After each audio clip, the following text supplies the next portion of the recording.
Can you believe what you have been seeing on CNN today, ladies and gentlemen? Can you believe it? Supposedly, a CNN reporter found Osama bin Laden, took a television camera crew with him, went into Osama bin Laden's hideout, interviewed him and his top leadership, his top lieutenants and colonels and generals in their hideout. This is a CNN reporter with a camera crew. And he came out and told everybody, within 3 weeks, Osama bin Laden is going to attack the United States and Israel. Now, don't you think that's kind of strange, folks? You see, because the largest intelligence apparatus in the world, with the biggest budget in the history of the world, has been looking for Osama bin Laden for years and years and years, and can't find him. A reporter from CNN and his little camera crew got in to Osama bin Laden's secret hideout and conducted an interview. If you don't believe me, tune into CNN. They're probably running it right now as I'm speaking.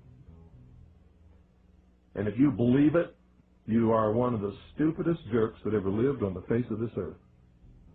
And whatever is going to happen that they're going to blame on Osama bin Laden, don't you even believe it. When in hell are all you people going to wake up?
An examination of the building's steel beams and columns could have shown whether explosives had been used to slice them, but virtually all of the steel was removed before it could be properly investigated, then put on ships to Asia to be melted down.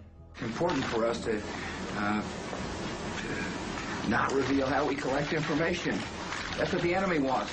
And you have no evidence that the government's behind 9/11, and I frankly think it's an awful thing to allege, considering it's not true, and you haven't proved that it is. It's totally implausible. Like, we would report that if that were true. Because these guys own our government. They print our money, and they own not only the government, but they own you. You are their property. So, in other words, these guys print the money, they run the country, and they own you, and they own everything around it. And so they make the laws, and that's why they can decide who can kill who, and who can get away with who, and who can get away with whatever, because they make the laws and they decide, all right?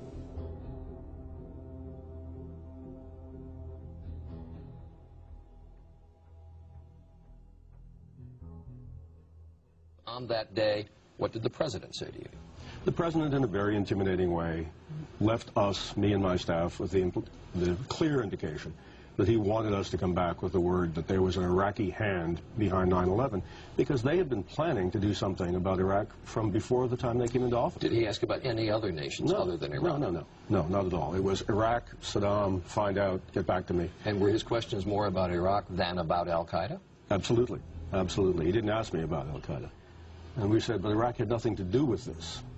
And that didn't seem to make much difference.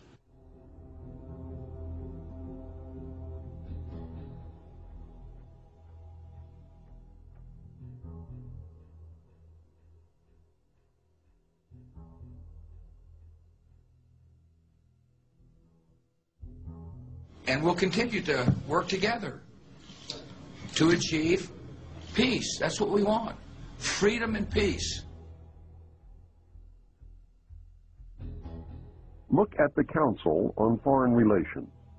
Many members, in fact, the majority, never serve on the executive committees. They never go through any initiation of any kind. They are, in fact, the power base and are used to gain a consensus of opinion. The majority are not really members, but are made to feel as if they are. In reality, they are being used and are unwilling or unable to understand. They may have been or may be members of the Christian or Jewish religion, but that is only to further their own ends.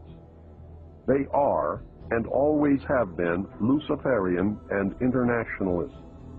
They give allegiance to no particular nation, although they have used, on occasion, nationalism to further their causes. Their only concern is to gain greater economic and political power. The ultimate objective of the leaders of both groups is identical. They are determined to win for themselves undisputed control of the wealth, natural resources, and manpower of the entire planet.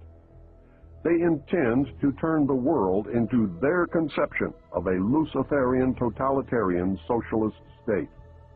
In the process, they will eliminate all Christians, Jews, and atheists. You have just learned one, but only one, of the great mystery. The people who are running this country from behind the scenes do not care a thing about Americans or bloodshed anywhere. I think we're going to awaken one day to find out that we've all been too relaxed and entertained and watching television and being entertained with all the cares of life, never realizing what is going on in this country. In the secret, ladies and gentlemen, they are at least, very bare minimum, 50 to 100 years ahead, beyond what you can even imagine.